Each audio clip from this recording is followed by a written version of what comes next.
Com mais de 40 regiões afetadas pela cheia do Rio Acre, o prefeito de Rio Branco, Marcos Alexandre, atualizou o decreto de emergência na capital acreana. Veja mais detalhes agora com Anne Moura. Prefeito amplia decreto de situação de emergência em Rio Branco. Agentes da Polícia Federal paralisam as atividades por 3 dias em Roraima. Fundação Alfredo da Mata, em Manaus, promove ação nacional de intensificação dos testes rápidos para detecção de DSTs. A ação visa chamar a atenção da população quanto ao diagnóstico precoce. O Jornal da Amazônia está no ar.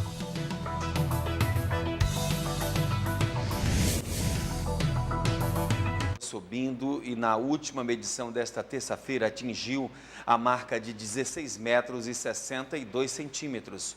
O abrigo público do Parque de Exposições está com 871 famílias, ultrapassando mais de 3.000 pessoas.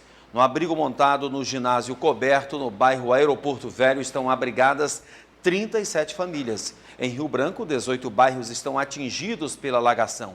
A Defesa Civil tem o registro de cerca de 7.000 imóveis que foram afetados pela cheia do Rio Acre na cota atual. A equipe da Prefeitura está dando apoio às famílias atingidas pela cheia do Rio Acre na região rural, principalmente no Panorama e na imediação da Foz do Igarapé, Redenção, que também as famílias do Judiá. Com o fechamento parcial da BR-364 devido à cheia do Rio Madeira, governo e empresários promovem ações paliativas para evitar o desabastecimento de alimentos em Rio Branco. Os danos ao comércio no estado ainda são incalculáveis. A enchente histórica do Rio Madeira, em Rondônia, afeta diretamente o abastecimento de produtos alimentícios, além do combustível e gás de cozinha. Com a BR-364 submersa pelas águas do Madeira, é praticamente impossível cruzar os trechos afetados. O fechamento parcial da estrada que liga o Acre ao restante do país reflete o sentimento de isolamento entre a população, que, por sua vez, sofre com as cheias dos rios acreanos. Rio Branco é a cidade acreana mais prejudicada com o aumento constante das águas do Rio Acre. Atualmente, mais de 500 famílias foram levadas aos 2 abrigos públicos, totalizando cerca de 3.000 pessoas. A carência de alimentos e demais produtos já é sentida no mercado. Com isso, o consumidor percebe um aumento nos preços dos combustíveis, gás de cozinha e hortifruti grangeiros. Mas o governo e empresários tentam minimizar os danos. No entanto, a previsão do tempo não possibilita otimismo até o final do mês de março. Desta forma, algumas medidas paliativas estão sendo conduzidas, como a vinda de gás de cozinha por balsa da cidade de Manaus, a chegada de aviões da FAB com hortifruti grangeiro e o abastecimento de combustível vindo da cidade de Cruzeiro do Sul. Tudo tem corrido bem até agora, inclusive com apoio das instituições e do governo do estado do Acre. Portanto, chegamos um pouco antes do que nós imaginávamos. Essa balsa traz 450 toneladas, que é o equivalente a aproximadamente 1/3 do consumo mensal. Então, temos aqui gás para os próximos 10 dias, com segurança e sem necessidade da população correr e tentar comprar mais do que precisa.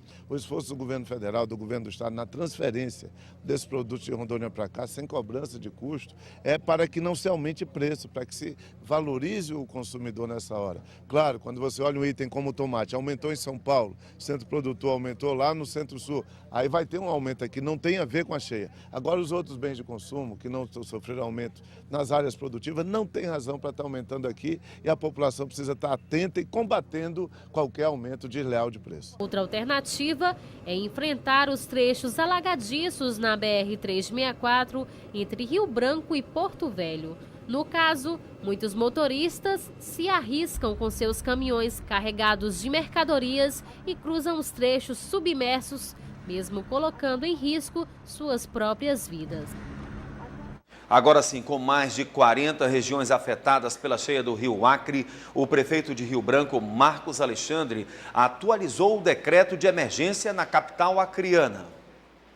O prefeito Marcos Alexandre assinou o decreto 282, que amplia e atualiza a situação de emergência por conta da cheia do Rio Acre na capital acreana. Segundo o prefeito, chovem em 10 dias o esperado para todo o mês de março. Dada a situação que nós estamos, dado o agravamento da alagação, nós já estamos em março, hoje é dia 10.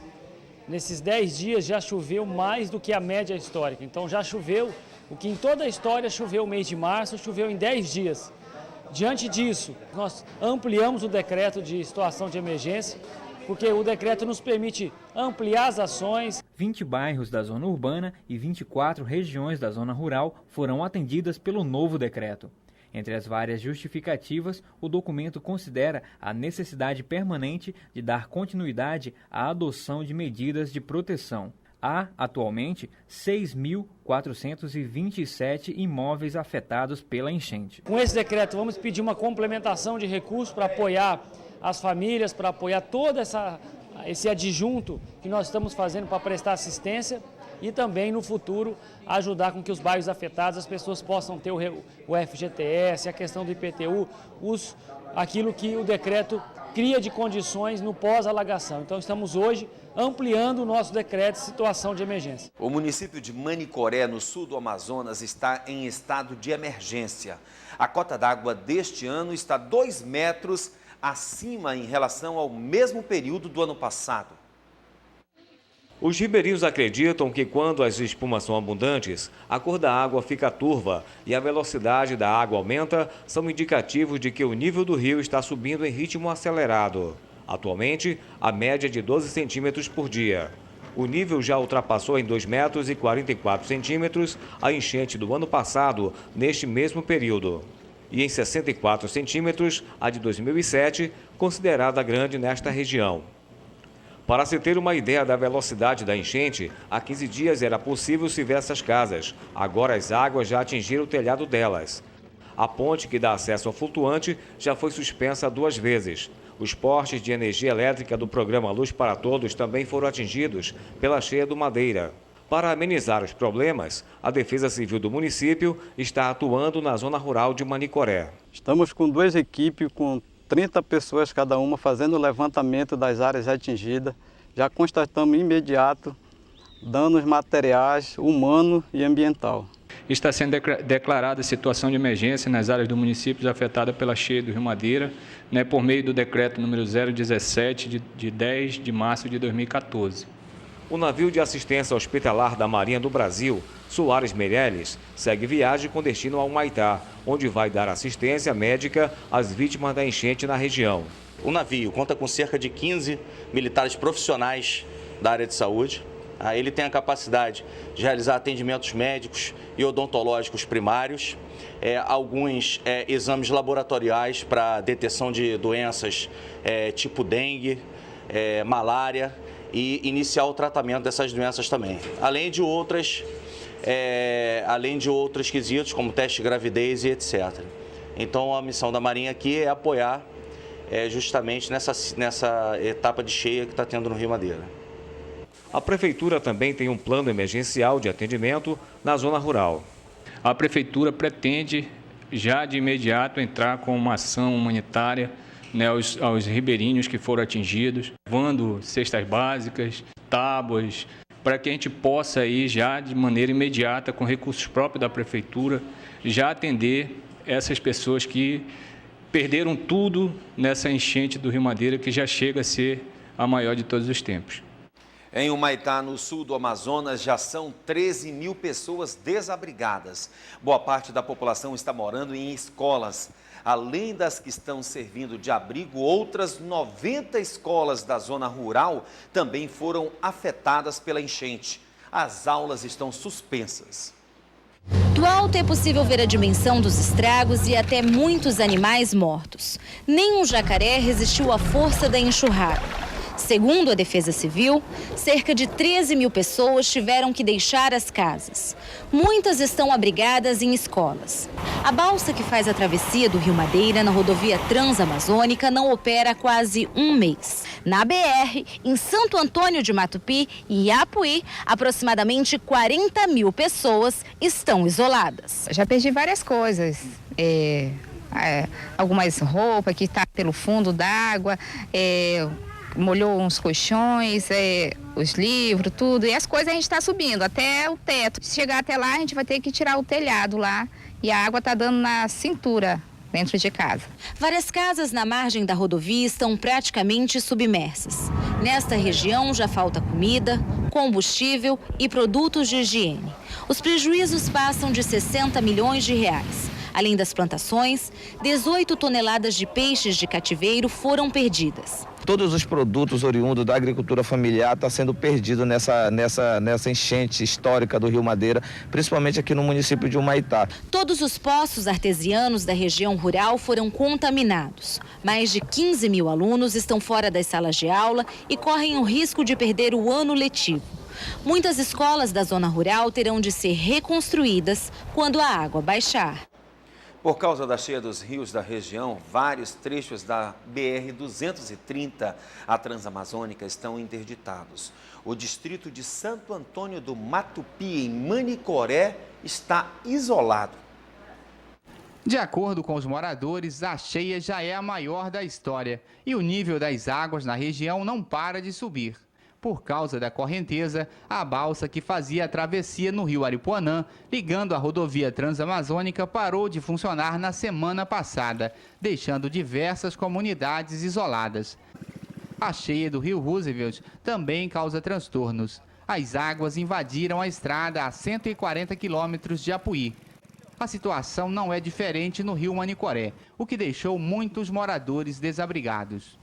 A BR-230 também está interditada no quilômetro 200 por causa da cheia do rio. O Madeira, que alagou os primeiros 25 quilômetros da Transamazônica na saída de Humaitá, contribui para deixar a comunidade de Matupi isolada. No local, já faltam alimentos, energia e combustível. Tá péssimo. Só R$30 por dia para cada moto ou cada carro, só R$30 de combustível. Mais neca. Em Apuí, o abastecimento está se restabelecendo. Um porto foi improvisado a 100 quilômetros da sede para embarque e desembarque de mercadorias. As balsas que chegam pelo rio Aripuanã são também a esperança de saída para os caminhoneiros retidos há mais de um mês por causa das interdições na rodovia Transamazônica, consequência de desmoronamentos e alagações. Eu estou há mais de 31 dias aqui, estamos aqui fazendo o sacrifício para poder sair daqui, que estamos ilhados. Não sei se eu vou nessa balsa, talvez só na próxima e não sei quando. Está complicado do nosso lado. A cheia no Médio Solimões já causa prejuízo para a produção de fibra em Manacapuru, na região metropolitana de Manaus. A grande quantidade de vegetação que é arrastada pelas águas indica que o rio está avançando sobre a várzea. Nesta terça-feira, aqui na região do município de Manacapuru, o nível dos Solimões está em 16 metros e 18 centímetros. Dona Olívia faz diariamente a medição do nível da água aqui nesta estação. Segundo ela, a chuva é quem mais tem influenciado no nível do rio. Quando não está chovendo, né? A média é de 2 centímetros. Quando a chuva é muito forte mesmo, aí sobe 8 centímetros, 6 centímetros. Na área de várzea, os prejuízos já atingem a produção de fibra. Está levando o plantio pequeno, a maioria ninguém está cortando, porque o plantio de vazante praticamente já levou todos. Produtores de áreas mais baixas já contabilizam prejuízos. A minha produção está se acabando tudo. 60%, eu não tenho dúvida de falar isso, 60% já levou. 40% que ainda está produzindo lá e estou sem recurso. A cheia nessa região vai até o início de julho, o que representa que muita água ainda vai passar por aqui. A Defesa Civil no Amazonas informou que hoje subiu para 10 a quantidade de municípios afetados pela cheia nos rios do estado. São 9 em situação de emergência: Guajará, Ipixuna e Envira no rio Juruá, Boca do Acre, Pauini, Canutama e Lábrea no rio Purus, Manicoré e Apuí, no Rio Madeira. E em situação de calamidade, Humaitá, também no Rio Madeira. A quantidade de pessoas afetadas chega a 66.754, sendo 13.349 famílias. A cota do Rio Madeira hoje é de 24 metros e 49 centímetros. Em instantes, o prefeito de Porto Velho vai a Brasília em busca de ajuda para os desabrigados da enchente do Rio Madeira. O Jornal da Amazônia volta já.